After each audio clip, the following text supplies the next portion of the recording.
მოგესალმებით, ანა მივესალმებით ჩვენს მაყურებელს, მადლობა ამ შესაძლებლობისთვის და თავისუფლება და სოლიდარობა სინდისის და პოლიტიკურ პატიმრებს საქართველოში.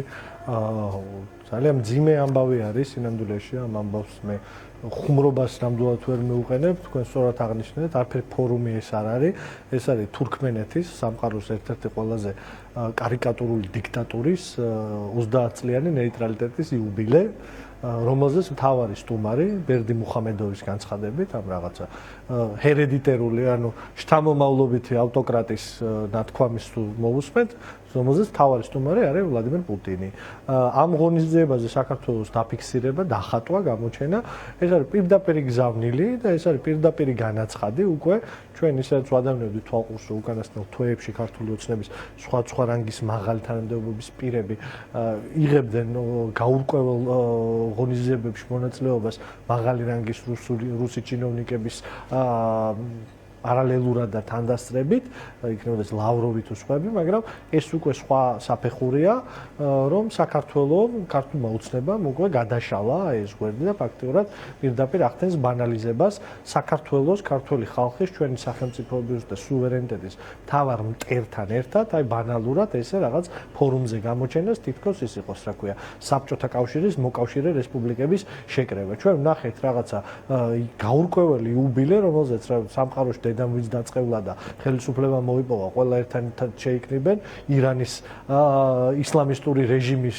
ნახევრად ტერორისტული და ისლამისტური რეჟიმის ხელმძღვანელიდან დაწყებული საქართველოში ქართველების გენოციდის პირადად დამკვეთის პუტინის და სხვა მსგავსი დიქტატორების პირობებში საქართველოს დე-ფაქტო ლიდერი გამოდის და ლაპარაკობს იმაზე, რომ შვიდობა, ნეიტრალიტეტი, ცნებები, რომელიც არის დამანგრეველი ქართული სუვერენიტეტის, ქართული სახელმწიფოებრიობის იდეის პირდაპირ არის აი ესეთი საერთაშორისო განაცხადი, რომ ივანიშვილის ხელისუფლება საქართველოს აბარებს რუსეთს და საქართველოს უნდა რომ იყოს აი ამ რაღაცა პოსტმონღოლური ფორმაციის სამყაროს ნაწილი. იმიტომ რომ აი ეს არის პოსტმონღოლური სამყარო.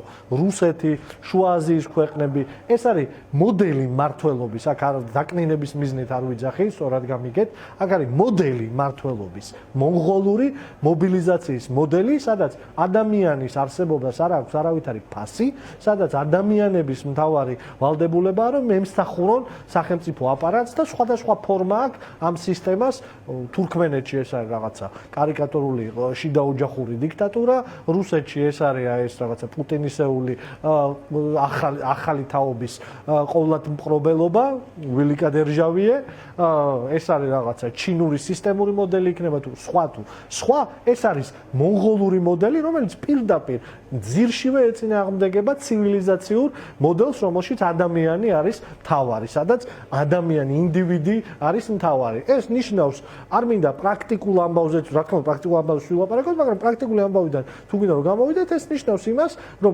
ისინი ჩვენ ახლა გამალებული ტემპით გვეკაჩებიან აი ამ რაღაცა პოსტმონღოლურ სამყაროში, იმისთვის რომ, რა ვიცი, ჩვენ მეგობრებს, თანამებრძოლებს, ადამიანებს, რომელთაც უდიდესი ტრავმები მიიღეს, მაგალითად 2019 წლის 20 ივნისს, ამ ადამიანებმა სამართალი საქართველოში და მე სტრასბურგშიც ვერ ნახავს, ხო? ჩვენ დღეს ეს გვაქვს, აი ეს არის ერთ-ერთი ნათელი მაგალითი, რომ რაც არ უნდა იყოს ჩვენ ჯერ ვართ უნდა მოხდეს შეხედვათ იმაზე, რაც ხდება ეხა თურქმენეთში. ცალსახად ეს არ არის არც მოკლევადიანი და არც ასაცილი. დიახ, აი კონკრეტულად მის გზავნილს რო შევხედოთ, კობახიძე, რომელიც ამბობს, რომ ორი ისტორიული რეგიონის მიმდინარე ოკუპაციის რეალობასთან ერთად მშვიდობას არა მხოლოდ პოლიტიკურ არჩევანად, არამედ ეგზისტენციალურ პრიორიტეტად მიიჩნევს და ასევე შემდეგ ის რაღაცნაირად განსაზღვრავს იქვე ქვეყნის როლს. ხო, აი როგორ ხედავს კონკრეტულად ეს ხელისუფლება? ცდილობთ წვლილი შევიტანოთ რეგიონულ სტაბილურობაში, დიალოგისთვის ნეიტრალური სივრცის შეთავაზებით სამხრეთ კავკასიაში. რას გულისხმობთ? არაფრის მომცემ სიტყვებზე გახსოვს ალბათ რეკლამა რო იყო არაფრის მომცემ. ეს არის არაფრის მომცემ სიტყვები. არაფერს არ ამბობს. ხედავთ, ეგ წინადადება, რომელიც ახლა თქვენ რომლის ციტირებაც მოახდინეთ, არაფრის მთქმელი წინადადება არ არის, გარდა ქედის მოხრისა იმ ღონისძიების მთავარი სტუმრის პუტინის წინაშე. რას ნიშნავს, როდესაც ჩვენი ქვეყნის უსაფრთხოება არის ყისიერი კონკრეტული საფრთხის ქვეშ, დღეს არ გაქვს ორი ქვეყნის რეგიონი ოკუპირებული, მილიტარიზირებული, და იქ კაცი ზის, კაცო გვერდზე უზის, სამი კაცი იქით უდგას, ის კაცი, რომელმაც ეს ყველაფერი მოახდინა, ომის დანაშაული აქვს შენ ტერიტორიაზე ჩადენილი იმ კაცს პირადად, მის წინამორბედს კი არა რა, მამამისაც კი არა და რაღაცა, მის წინამორბედს, მას პირადად გენოციდის მცდელობა აქვს შენი ხალხის, ხალხი ყავს თავისი სახლებიდან გამოყრილი, გაუპატიურებული ყავს შენი სამოქალაქო მშვიდობიანი მოქალაქეები, ქალები, ბავშვები, გაუპატიურებული ყავთ რუს ჯარისკაცებს და ამის ფაქტები არსებობს, დახოცილი ყავს შენი მშვიდობიანი მოსახლეობა და ჩვენი სამხედრო პირები. ნაწამები ყავს ადამიანები და დღეს დაპყრობილია შენი ტერიტორია და ამ ადამიანს აზე ელაპარაკები რომ შენი ქვეყნის თავარი მიზანი არის რა მოულოდნელობა არაფერი არ არის ესაც ძალიან ლოგიკური განმარტება არის ოცნება მე ასევე ადამიანის უფლებების საკითხზე ამ შემთხვევაში გავამახვილებდი ყურადღებას და ამოვალ იქიდან რომ თქვათ ჩვენ ვერ ხედავ საზოგადოება ვერ ხედავს ანგარიშვალდებულებას ხელისუფლების მხრიდან რომ მიიღოს ინფორმაცია იმაზე თუ რა ხდება იმ საქმეებთან დაკავშირებით ხო სადაც მასობრივად დაირღვა ადამიანის უფლებები სასტიკ ანგარიშწორებას გულისხმობ გასული წლის მაგრამ აი კონკრეტულად ამ ფორუმზე რომ გავამახვილოთ ყურადღება ანუ სად ხედავთ პრობლემის სათავეს თქვათ აი ჩასვლა კობახიძის მისი განცხადება თქვათ პუტინთან ერთად სივრცე გამოჩენა თუ რა აი რა არის ის პრობლემა ის საკითხი რაც თქვენ ახსენეთ ჩაბარება რუსებზე ხო რაც ამაზე მიუთითებს თქვენთვის ამ შემთხვევაში და შემდეგ დაგისვამთ კითხვას თქვენ როგორ უყურებთ ამ საკითხს იმიტომ რომ ჩვენ ხშირად გვისაუბრია რთული გეოპოლიტიკური ჭრილის კონტექსტში და ასევე იმ ვითარებაზე რომელიც აიძულებს ალბათ ყველას ნებისმიერ პასუხისმგებლიან პოლიტიკურ ჯგუფს რომ რაღაცნაირად ყველა მხრიდან შეხედოს ამ ვითარებას თქვენ რა სიტყვით? მოულოდნელობა ახსენეთ და მოულოდნელი და ალოგიკური არაფერი არ არის იმ განვითარების იმ გზას დეგრადაციის განვითარებას არ ვიტყოდი რომელსაც შეადგა ქართული ოცნება და შეაყენა ჩვენი სახელმწიფო იმიტომ დე ფაქტო ისინი არიან ამ ქვეყნის ხელისუფლები ამ გზის ძალიან ლოგიკური გაგრძელება არის ოღონდ პირდაპირ ვთქვათ რომ ტემპები რომლითაც ხდება ერთის მხრივ შიგნით ქვეყანაში დემოკრატიული ინსტიტუციების ჩამოშლა და გარდაქმნა ამ ქვეყნის დიქტატორულ რეჟიმად საკმაოდ ისეთია სწრაფი ტემპები არის და აგრეთვე პარალელურად სწრაფი ტემპებითვე გადავიდნენ საერთაშორისო ჭრილშიც საქართველოს ჩაბარებაზე. აი რაც ვახსენე რომ აღარ განმეორდე იმასთან დაკავშირებით რა არის დღეს წერტილი რომელშიც არის ჩვენი და ჩვენი მთავარი მტრის რუსეთის ურთიერთობა აი ამ წერტილიდან გამომდინარე ყველა ის ქცევა რომელიც ამ შემთხვევაში საერთაშორისო პოლიტიკას ვიტყვი არაფერს არ ვამბობ ხო საქართველოში უკვე კანონებრივ ლეგალისტურად ნამყარდა დიქტატურა ხო ადამიანის უფლებები კონსტიტუცია უკვე ფეხქვეშ არის გათელილი კანონებით და იმ კანონების აღსრულების პროცესი. საერთაშორისო კონტექსტში მაინც უფრო რთულად იყო საქმე ამის გაყიდვის თვალსაზრისით საქართველოს მოქალაქეებისადმი, რომელთაც რაღაც 1 ათწლეულის წინ გამოვლილი აქვს ეს რუსული აგრესია. მაგრამ აქაც ფაქტია, რომ ძალიან დაჩქარებული ტემპებით მიდიან იქითკენ, რომ აი ამ ორმხრივი ურთიერთობის ბანალიზება მოახდინონ. ეხლა თქვი თქვენს კოლეგებთან ფორმულაზე, აქაც გავიმეორებ, რომ ძალიან ორმხრივი ვისთან რუსეთთან ანა აქ ჩანდა ორმხრივი ურთიერთობის ელემენტი ანუ თუ თქვენი ეჭვია რომ აქამდეც მივა საქმე არა აქამდე მივა საქმე ამას ვამბობ შეხედეთ ორმხრივი ურთიერთობა და ფარული ურთიერთობა რო არსებობს ეს არის ცალსახა ერთი მეორე ეხა აი ეს კოლექტიური ავტოკრატების და დიქტატორების შეკრება არის ერთი ნაბიჯი კიდე რომ აი ეს ფარული ურთიერთობა რომელიც არსებობს და ვიცით და რა ვიცი თქვენ კოლეგებს იგივე ნოდარ მელაძის შაბათიდან ძალიან ბევრი ნამუშევარი აქვს იმაზე რომ აი ეს კავშირები გამოკვლეული აქვს და სხვებსაც და ძალიან ბევრ ორგანიზაციას გარდა ჟურნალისტებისა ეს ნაკვლევი აქვს ეს ფარული ურთიერთობები გარდაიქმნას, ანუ ამის ბანალიზება მოხდეს, რომ მოსულა ერთ სივრცეში პუტინთან ერთად ყოფნა, მოსულა მასთან ლაპარაკი. დღეს ძალიან ნიშანდობლივია, რომ პროპაგანდისტული მედიის მთავარი გზავნილი კითხვა, მაგალითად, ჩემთან იყო, რომ აი ტრამპი თუ ხდება პუტინს, ჩვენ რატო არ უნდა შევხვდეთ? იმიტომ რომ ტრამპის და პუტინის ურთიერთობა სხვა რამ არის და ჩვენ ვართ ქვეყანა, რომელსაც პუტინი განიხილავს თავის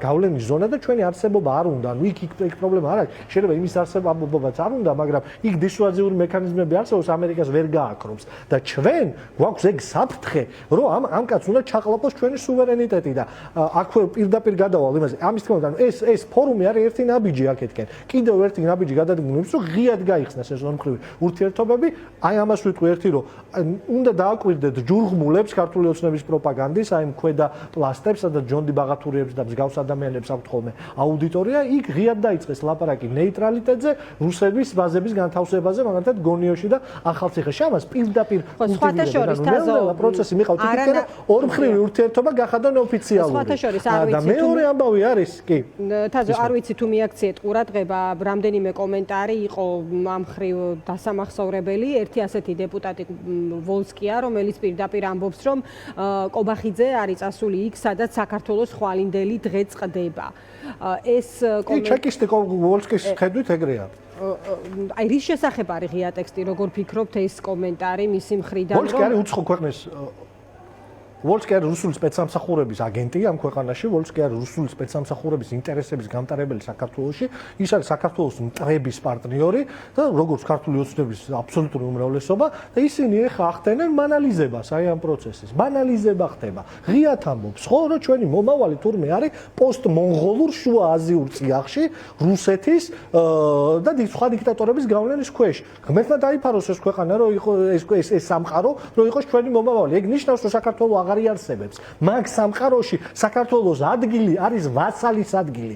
ანა, ჩვენ შეიძლება ეს პროპაგანდა ეხლა ხო ამას აკეთებს. სინამდვილეში აი ის რაც არის მართლა, როგორ თქვა, შედეგი იქნება აი ამ პოლიტიკის, იქითკენ რომ წავედით საქართველოს გახდება ვასალური პოსტსაბჭოთა ფორმაციის ქვეყანა, რომელიც იქნება დაცლილი ყველანაირი სუვერენიტეტისგან, დაცლილი საგარეო პოლიტიკის წარმოების უფლებისგან და იქნება ჩვეულებრივი სატელიტი პუტინის რეჟიმის და მისი გავლენის სფერო, სადაც ჩვენი სუვერენიტეტი აღარ იარსებებს და ვოლსკისნაირი ხალხი ოღონდ ცალსახად გეუბნებით, რომ ამ სივრცეში ძალიან კარგად იქნებიან, იმიტომ რომ ისინი ამაზე მუშაობენ ბევრი წელია. აი ეს მოხდება. რა უნდა მოხდეს თქვენ მკითხეთ და რა არის სწორი შეთავაზება? საქართველოს მოქალაქეებმა უნდა დაინახონ, გაიგონ. ხო, შეხედეთ, კი, რთული გეოპოლიტიკური ვითარება ამის არ აღიარება და ამისგან გაქცევა არასწორი იქნება. ხო, ეხლა უბრალოდ ქართული ოცნება პროპაგანდის გზით ახდენს ინსტრუმენტალიზაციას, ხატავს კოშმარს და ამბობს, რომ ჩვენი ადგილი არ არის ევროპაში. ეს არის რუსული ნარატივი, ეს არის კარგად დაწერილი მოსკოვური ნარატივი, რომელიც უკვე 15-20 წელია მუშაობს. დაახლოებით თითქმის 20 წელია მიუნხენის 2007 წლის კონფერენციის მერე ცნობილი პუტინის განცხადების მერე რუსები ამ ნარატივით აშენებენ თავის თანამედროვე იმპერიას. ამ ნარატივში ჩვენ ვიცოდეთ ერთი რამე. დიახ, აი ბოდიჩკი მინდა დავაკონკრეტო თქვენ ახსენეთ რომ მნიშვნელოვანია ამის ცოდნა უკი ნამდვილად არის, იმიტომ რომ ნებისმიერ პოლიტიკურ ჯგუფს მით უმეტეს ისეთი თქვა турბულენტობის პირობებში რაც ხდება, ცხადია ოპოზიციურს უნდა ჰქონდეს მიზანი რომ მოხვდეს ხელისუფლებაში, ხომ? ასეთ შემთხვევაში აი სხვათა შორის ახლა ნორმალური თქვა გარემო რო იყოს ამ ხრივ მე როგორც მოქალაქეს და ძალიან ბევრი ადამიანს ამ ქვეყანაში დარწმუნებული ვარ დააინტერესებდა კონკრეტულ საკითხებზე, რას როგორ ხედავს ესა თუ ის პოლიტიკური ჯგუფი მათ მოსაზრებას. დიახ, და აი აქედან გამომდინარე გეკითხებით თქო, აი თქვენ რას ეუბნებით ამ ხრივ მოქალაქეს, რა არის მოქმედების სწორი გზა? რამე ახირება კი არ არის, როდესაც დასავლეთს ვლაპარაკობთ. ჯერ ეს ერთი ჩვენ ვართ პასუხისმგებლიანი პოლიტიკური ძალა, რომელიც ამბობს, რომ ჩვენ ვასრულებთ საქართველოს მოსახლეობის 85%-ის, რომელიც ამბობს ყველა სოციალურ კვლევაში, რომ უნდა საქართველოს ინტეგრაცია დასავლურ სამყაროში მათ დაკვეთას.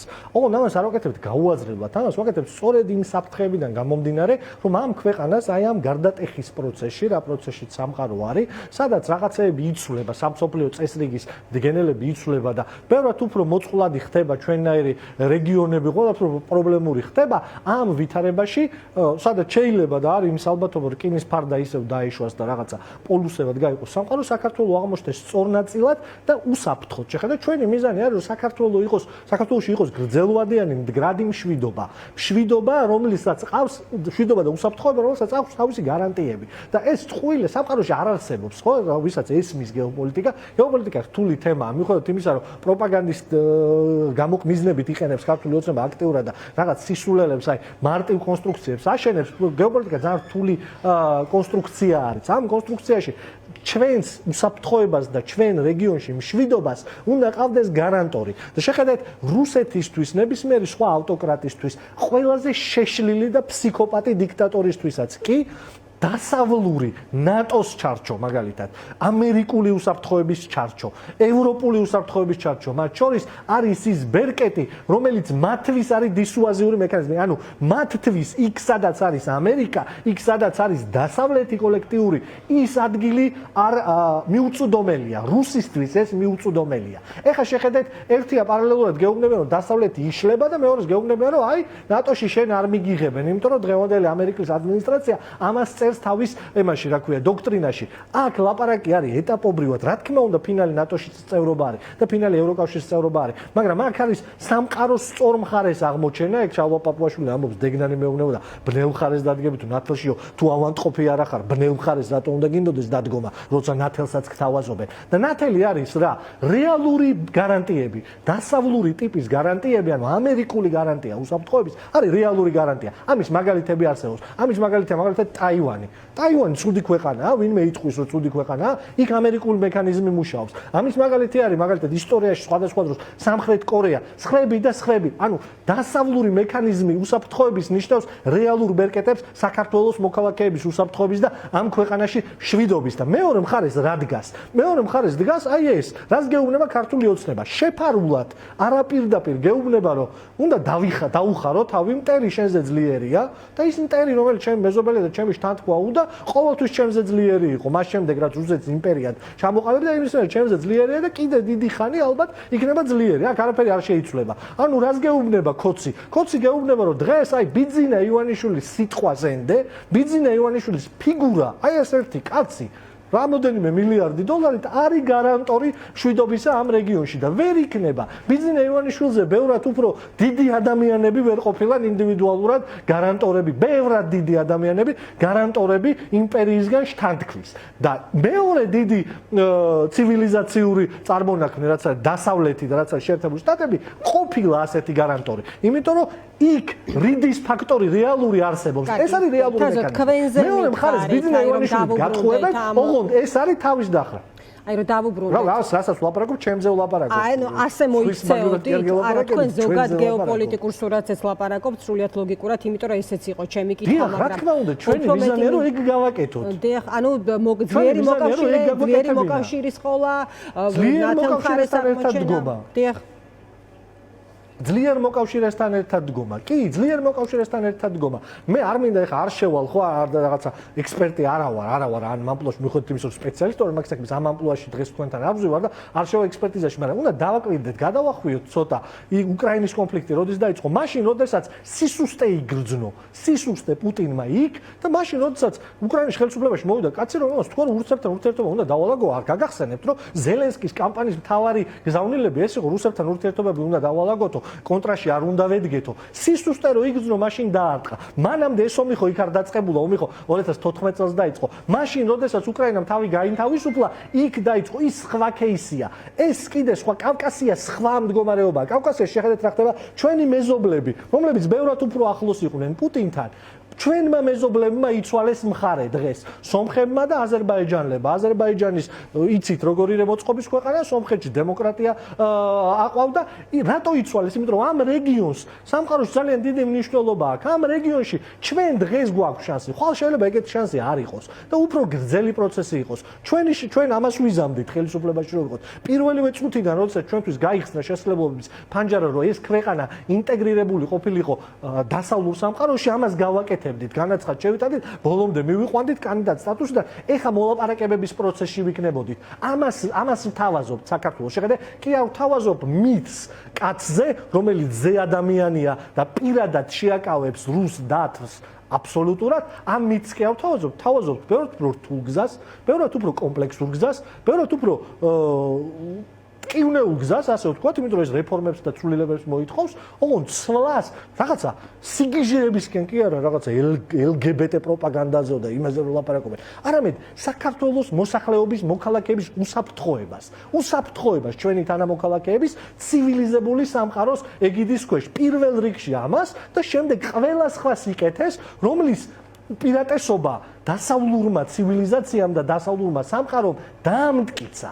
აღარ ჭირდება ამას მტკიცება. ყველა სიკეთე, ყველა გამოგონება, ყველა ინოვაცია და თავარი ადამიანის უპირველესობა და მისი თავისუფლება ეს იქიდან მოდის. ჩინეთში ადამიანი თავისუფალი არ არის. ანუ თქვენ ამბობთ რომ ეკონომიკა იმიტომ განვითარდა რომ დასავლური მოდელი წაიღეს. თაზო თქვენ ამბობთ რომ საქართველოში ოპოზიციურ ჯგუფს ანუ სხვებზე მოდი არ ვილაპარაკოთ კონკრეტულად თქვენზე აქვს კი მესმის მაგრამ უფრო დიცურაში როდესაც ვლაპარაკობთ ხოლმე სხვების ხედვებსაც აქვს მნიშვნელობა იმიტომ რომ მეცილად რაღაც ერთიანი ფორმატების შეთავაზება ხდება ხოლმე ხო განსაკუთრებით წინასაარჩევნო პერიოდებში ეხლა განსხვავებული ვითარებაა გასაგებია ანუ არსებობს ხედვა რომელიც კიდევ სათანადოდ უნდა მივიდეს მოქალაქემდე აი როგორ იქნება თქვათ აი შემდგომ პერიოდში აი თქვენ რო იყოთ ხელისუფლება მოქალაქეების უსაფრთხოება უზრუნველყოფილი იმიტომ რომ კობახიძის აქცენტი შემთხვევითი ვერ იქნება მით უმეტეს თუ როგორც თქვენ ამბობთ რომ ეს რაღაც შეთანხმებული ნარატივია რომ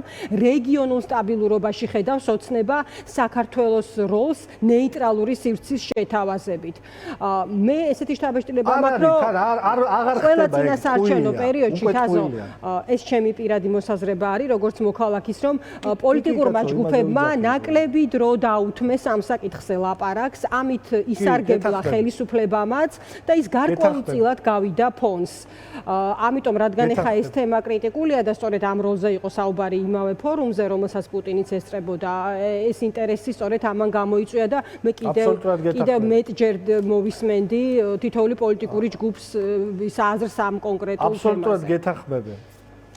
შემოტრიალება მოხდა, შეხედე, აი პერვერსია, გარყვნა სრული მშვიდობის იდეის. როგორ შეიძლება რომ მშვიდობაზე ილაპარაკო და თქვა რომ აგრესორისკენ უნდა წავიდე. ანუ ის ვინც მთავარი საფრთხეა დღეს მშვიდობის, იმისკენ ირიბად იძახდე რომ აი ეს არის შველა, ანუ ის ვინც შენ რეგიონში დღეს თელ მსოფლიოში პირდაპირ თქვა. არ დაგავიწყდეთ რამდენი 1000 ისა რა ქვია შეიარაღება ერთეული შეიარაღება ყველაზე მძიმე ამ ქვეყანას. ამის მიღმა ეს ყველაფერი გვერდზე გავწიოთ. შენ რეგიონში მთავარი დესტაბილიზატორია, შენთან ომი მოაწყო, შენი ორი მეზობელი ერთმანეთს დააპირისპირა და ყვება იქ კონფლიქტი, აზერბაიჯანს და სომხეთს გულისხმობ და პირდაპირ ფართომასშტაბიანი აგრესიით შეიჭრა უკრაინის ტერიტორიაზე. ანუ მთავარი პრობლემაა მშვიდობის და ამის სახელით მშვიდობას ყიდიდე აქ და იმ სამყაროს რომელშიც უწყვეტი მშვიდობა არის უკვე საუკუნეა იმიტომ რომ იქ ნახეს ომი რა იყო და შეწყვიტეს ეს ხო მაგალითად ევროპას ვიძახი და შეერთებულ შტატებს კიდევ უფრო გრძელვადი არეთ ის ვინც მშვიდობის გარანტორია ვინც ისტორიაში მე-20 საუკუნის ისტორია იმით დაამახსოვრა კაცობრიობას რომ მშვიდობა მოუტანა მთელ სამყაროს აი ეს ცივილიზაციური ნაწილი შემოატრიალო და თქვა რომ ისინი მშვიდობის მტრები არიან და ეს ყველაფერი დააბრალო თან არ არსებულ უხილავ ძალებს იქ ხო პირდაპირ კი არა უხილავ ძალებს რომ არსებულ რაღაც უხილავ ძალები ვინც ამას მართავენ აი ეს პერვერსია მოახდინა და სრულიად გეთანხმები აბსოლუტურად გეთანხმები რომ ჩვენ სათანადო ყურადღება ვერ მივაქცეთ და ეს მეტანარატივი ეგრეთ წოდებული ხო რაღაცა დიდი ნარატივი ქართულ მოუწნევამ შექმნა რომ თურმე აი ეს რაღაცა რუსეთთან დალაგება ანუ შენ თავარ მტერთან აგრესორთან შენ გამანადგურებელთან დალაგება არის მშვიდობის ფორმულა როგორ შეიძლება ეგ მშვიდობის ფორმულა იყოს მშვიდობის ფორმულა ხო საპირისპირო არის ანუ ისეთი შემაკავებელი შექმნა როგორი შემაკავებელი სამყაროს ბევრ წერტილში უახლესი ერთსაუკუნოვანი ისტორიის მანძილზე ბევრჯერ არის დადასტურებული რომ ამერიკის შეერთებული შტატები ცალსახად არის ამის გარანტორი მშვიდობისა ამ ქვეყანაში. არ უნდა დაგვაუწყდეს გარეძალებზე აქცენტი რაც კეთდება ხოლმე ოცნების მხრიდან, ანუ მათი ნარატივი ასევე რასებუძნება ხო იქ ამ ყველაფრის წყარო, მათ შორის საერთაშორისო კონტექსტში და ჩვენთანაც არიან გარეძალები და თუ გარეძალების ფაქტორს გამორიცხავ, ისინი ამბობენ რომ რაღაც ამ ვითარებაზე მორგება შესაძლებელია იმ ტიპის პოლიტიკით მათ შორის ეკონომიკური მიზნებიდან გამომდინარეც, რომელიც აქვს ოცნებას, ხო? ბევრი მიმართულებაა, რომელსაც ასე ვთქვათ, კი, ესეც უნდა აუხსნათ, გუგლია, შეხედე. ერთი წლის წინ კიდე ამის გაყიდვა შეიძლებოდა აი ეგრეთ წოდებული რეგიონული მშვიდობის იდეის. ხო, ეგენ რას აწვევიან? ეგენ აწვევიან, რომ სამყარო არის მულტიპოლარული, რომ ქართული ხალხი უნდა შეეგუოს, რომ ის არის თანამედროვე მონღოლური იმპერიის რუსეთის გავლენის სფერო, აი ამ მონღოლური სამყაროს გავლენის სფეროა და საქართველოს უნდა ჩამოყალიბდეს აი ამ ივანიშვილის ტიპის იაფფასიან დიქტატორულ რეჟიმად და ამას უნდა შეეგუოთ ხალხო სხვა ბოდიში ჟარგონს, სხვა პონტი არა გვაქვს, იმიტომ რომ სხვანაირად გავქრებით. აი ამას ყიდიან სინამდვილეში. ეგ უკვე შეიძლება ერთი წლის წინ ეს რეალობასთან უფრო ახლოს იყო გაყიდვის თვალსაზრისით, ვიდრე დღეს. დღეს ხო რეგიონული მშვიდობაზე ხელი დაადო შეერთებულმა შტატებმა. ტრამპის შეერთებულმა შტატებმა, ხო, რომელსაც ძალიან ისეთი შედარებით ყველა სხვა წინამორბედ ადმინისტრაციასთან იზოლაციონისტური მიდგომები აქვს. გაცხადებული, რომელიც აგერ უკვე გამომჟღავნდა, ხო, რაღაცეებში. ამ კაცმაც კი შენ რეგიონს და ამ რეგიონში მშვიდობას ხელი დაადო, თქვა რომ მე ვიქნები გარანტორი და შენი ორი მეზობელი, ჩვენი ორი მეზობელი, სომხეთი და აზერბაიჯანი მოაქცია ამ სფეროში და ამ გავლენის ქვეშ. შესაბამისად ის რასაც ყობახიძე და ივანიშვილი გვთავაზობს, ეს რეგიონული მშვიდობა კი არ არის. ეს არის აი რკინის ფარდის აშენება, ამჯერად უკვე არა საქართველოს ბოლო ქვეყანა იყო კავკასიაში, გაგახსენებ, როდესაც სოვიეტიზაცია მოხდა ჩვენი, ბოლო ქვეყანა იყო, რომელიც დაიპყრო ჯერ აზერბაიჯანი, სომხეთი და მერე საქართველოს დაიპყრეს და ეხა პირიქით მოხდა, ანუ სომხეთი და აზერბაიჯანი სამშვიდობოს გავა, იმიტომ რომ სამყაროს მოწყობაში და ამ ახალ გეოპოლიტიკურ რეალობაში თავისი როლი გაითავისეს და თან ამერიკას დაუჯერეს რომ ის იქნება გარანტორი ამ მშვიდობის არის ფაქტია და ჩვენთან რკინის ფარდის აშენება კი, რა თქმა უნდა, მაგრამ რკინის ფარდის აშენებას გვთავაზობს. არა გრძელვადიან მშვიდობას, არამედ რკინის ფარდა საზღვარზე სომხეთთან, აზერბაიჯანთან და თურქეთთან და ჩვეულებრივ ინტეგრაციას რუსულ რეალობაში და რუსული რეალობა ცუდი რეალობაა. აი ხა ვიწყევლით თაობეთს, რომ არიციან, არავინ არ უყურებს დღეს. მე ხშირად ვადევნებ თვალყურს, რა ხდება რუსეთში და ჩვენთან ახალგაზრდა თაობა განსაკუთრებით არ ზენა აღარ იცის და არ იცის რა ჯოჯოხეთია, რა უბედური ქვეყანა არის, რა შავთეთრი ქვეყანა არის რუსეთი, როგორი საზიზღრობა მართლა არიციან და ამიტომ არის რომ კიდე გაზდით რაღაცეები თორე რა ვიცი რომ ესმოდეთ კარგად ეხა იქ რაც ხდება და აი ამას ჩვენ ვადევნებდით თვალყურს დარწმუნებული ვარ რომ კაცი არ ეყოლება რა ვიცი შალვა რამიშვილების და მსგავსი ადამიანების გარდა ვისაც შეიძლება ის ჯოჯოხეთი მოსწონდეს ის რაღაცა ყინულოვანი ჯოჯოხეთი